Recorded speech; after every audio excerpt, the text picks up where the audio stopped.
Should I take it or should I not take it? That's the question we're going to talk about today. As always, this is Greg, and today we're going to talk about the Social Security $1 million question of should I or shouldn't I take my benefits? And I'm going to start off with referring to an article from Forbes back in February of 2018 that said Social Security was designed to replace 40% of your income as you go into retirement. But in actuality, folks, when I'm visiting with people today, it is making up way more than 40% of their retirement income. And it's a real major issue that people need to address prior to going into their retirement years. And our goal is to try to have everybody maximize those Social Security benefits. So when we talk about those things, we run into three common questions with the people that we're visiting with about their Social Security. So I want to cover all three of those in detail today. The first one, and the most common, is, well, if I don't take my Social Security, what if I die too quick and I don't get all my money back? Well, valid concern. And if you're in poor health or you don't expect to live too long into retirement years, might be the best plan of action to take. But if you're in normal health or in good health, there's some things that you really want to pay attention to. So the first one is this, that if you turn your Social Security benefits on prior to your full retirement age, which for folks retiring this year is age 66, and then it starts creeping up a couple more months for those that go along. But for every month that I turn it on prior to that full retirement age, I get a 0.05% reduction in my full benefit. And if I go longer than 36 months, it's 0.05%. So as you can see, you're giving up dollars that the government has allocated for your behalf by turning it on early. Another big thing, and I see this all the time, is that people plan to turn on their Social Security benefits and keep working. So they'll go flip their Social Security on at 62, even though they're not done with their working careers. So if you make over $17,640 in 2019, for every $2 you make over that, you give up $1 in Social Security benefits. So for simple math, if I make $37,640, that's $20,000 more than the limit. I have to give up $10,000 worth of my Social Security benefits. So oftentimes people end up getting nothing from their Social Security benefits. And since they've already opened or walked through their door and turned their benefits on, they can't go back. So certainly something you want to pay attention to.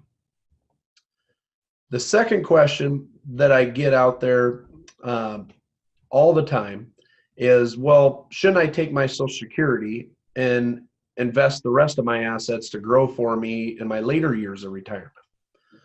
Well, if you've been paying attention at all with some of the things that I've been saying, is that a successful retirement a lot of times is based on securing guaranteed lifetime income streams.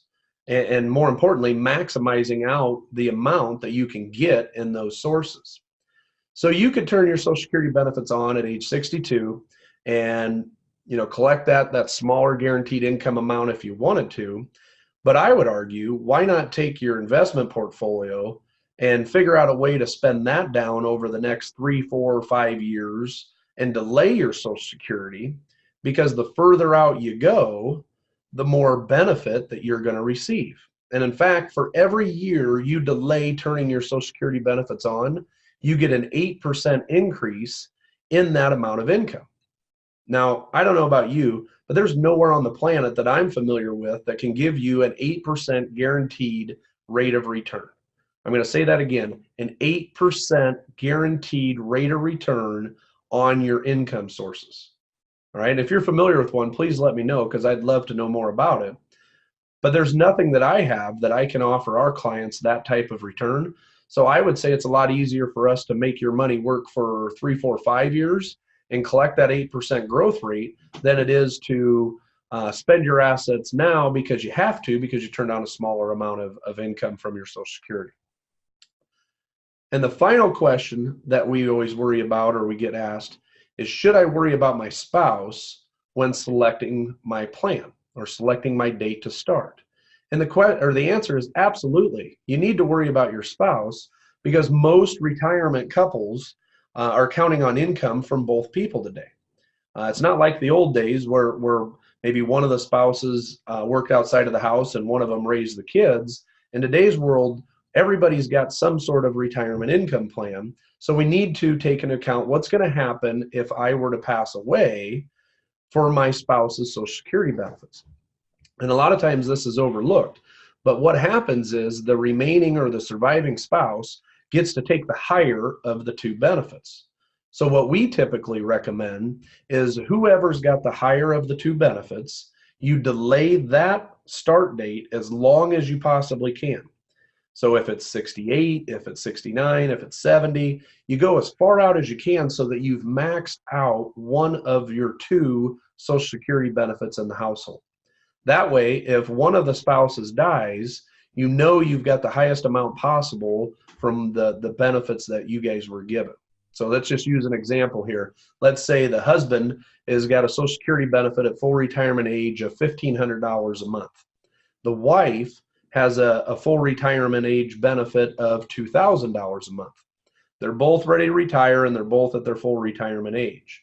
I would recommend that the husband turns his benefit on at age 66, or again, his full retirement age, but we delay the wife's benefit from being turned on for as long as we possibly can. Again, ideally, you get to age 70, that's when your benefits are maxed out, and you grow that benefit by 8% a year, which might lead to the spouse or the wife having a Social Security benefit upwards of $2,500 to $2,700 a month.